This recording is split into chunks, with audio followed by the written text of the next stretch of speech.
Ben Can'ın sen oraya aradım. Belki Can'ın bir aradım.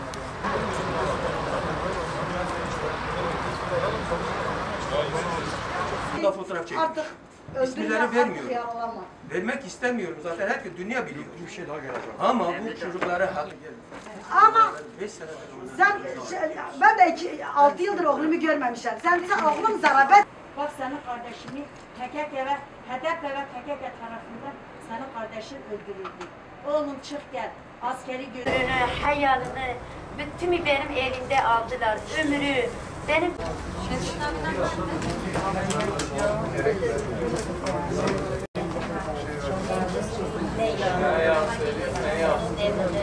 Benim adım Şevket Bingöl.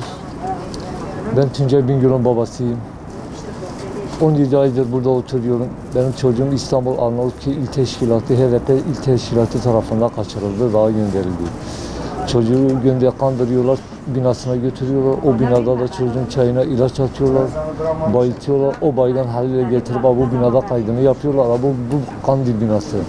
Bu Kandil binasında kaydını yapıyorlar. Buradan da dağa gönderiyorlar. Ben 6 senedir zaten bunlarla uğraşıyorum.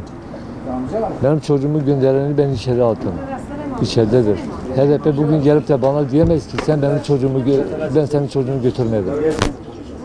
Benim çocuğum götürenler bellidir. Bunu özellikle basa söylüyorum. Özellikle götüren de Selahattin Demirtaş'tır. Bugün insan hakları çıkıyor diyor ki Selahattin Demirtaş'ın özgürlüğünü istiyor. Peki benim çocuğum özgürlüğü ne olacak? Ne olacak?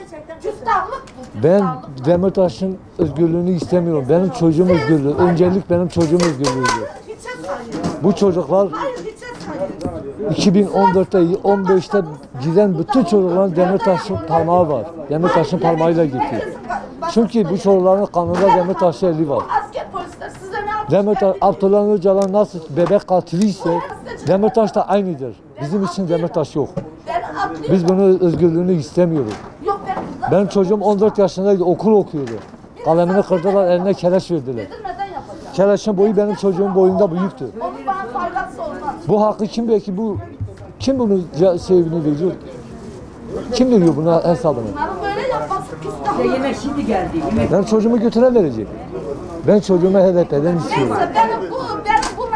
HDP götürdü. Çocuğuma da bir çağrım var. Diyorum Tuncay oğlum bak eğer bunu görüyorsan, duyuyorsan mutlaka kaç teslim ol. Biz buradayız. Gel teslim ol. Ceza yok, işkence yok, hiçbir şey yok. Gel teslim ol. Bu orada sizi kandırıyorlar. Diyorlar ki işkence var. İşte sizi öldürüyorlar. Öyle bir şey yok. Kesinlikle yok. Gel teslim ol. Ben buradan seni almadan zaten gitmiyorum. Ben 17 aydır HDP il binasının önünde oturuyorum. Ben seni almadan da buradan gitmeyeceğim. Ben Hakkari Şemdinli'den gelmişim. Benim adım Necibe Çiftçi'dir. Ben 2 evladım için bu çadırın altına HDP binasının önüne bu mücadeleye devam etmişim ve de devam edeceğim. Benim 2 evladımı benim elimden, benim ciğerimden koparmışlar. 2 evladımı 2015'ten Roşa Çiftçi oğlumu alıp HDP ve PKK tarafından dağa götürüldü. Dağa kandırarak dağa kaçırıldı, götürüldü. Benim oğlumu götürünce 3 yıl oldu oğlum dağda kaldı. 3 yıl oldu oğlum dağda kaldı. Ondan sonra gelip 2017'de de bir grup PKK bizim köye geldi. Biz o zaman bizim köyde serbestti. Geliyordular, sivil elbise giyiyordular, tabancalarını önlerine veriyordu. Biz bilmiyorduk. Polistir, askerdir, onlardır, biz tanımıyorduk. Gece yarısı gelip bizim evi sardılar. Bir grup içeri girdiler. Benim oğlumu yataktan kaldırıp çoluk çocuğun içinden elini kolunu götürüp bir ahıra götürdüler. Elini kolunu bağlayarak infaz ettiler. Ben de bir anne değilim, ben de Kürt değilim. Ben de 2 evlat acısını çekmiyorum şu anda. Burada oturmuşum bu HDP binasında. Onlarda ne vicdan vardı? Onların vicdanları neredeydi? Benim bir oğlum dağdaydı. Niye gelip diğer oğlumu şehit ettiler? Benim oğlumu benden aldılar. 4 çocuk babası çocuklarını yetim bırakıp sokaklara düşürdüler. Şimdi o çocukları da benim boynumda kalmışlar. Ben onların çocuklarına da ben bakıyorum. Ben de bir Kürttüm. Kürt bayandım. Biz de bir Kürtüz. Biz bu Kürtlüğünü, bunu mu biz hak etmiştik? Biz bunu mu hak etmiştik? Bir oğlumu daha götürdüler küçük yaşta okulda bütün elbiselerini hazırlamıştı. 15 Eylül'de okula başlayacaktı. Çocuğu kandırdılar, liseye geçiş yapacaktı. Çocuğu kandırıp dağa götürdüler. Gelip diğer oğlumu da benim elimden alıp şehit ettiler.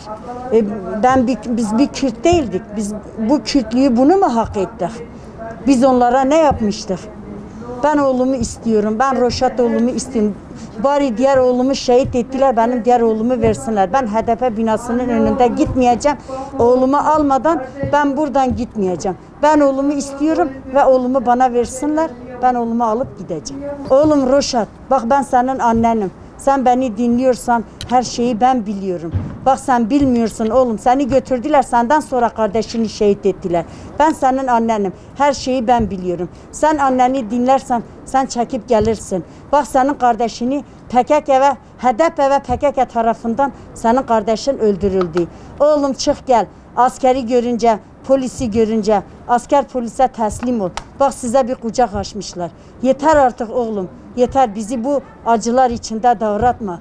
Yeter, bizi bu HDP binasının önünde rezil etme. Oğlum yeter artık. Roşat oğlum geri dön.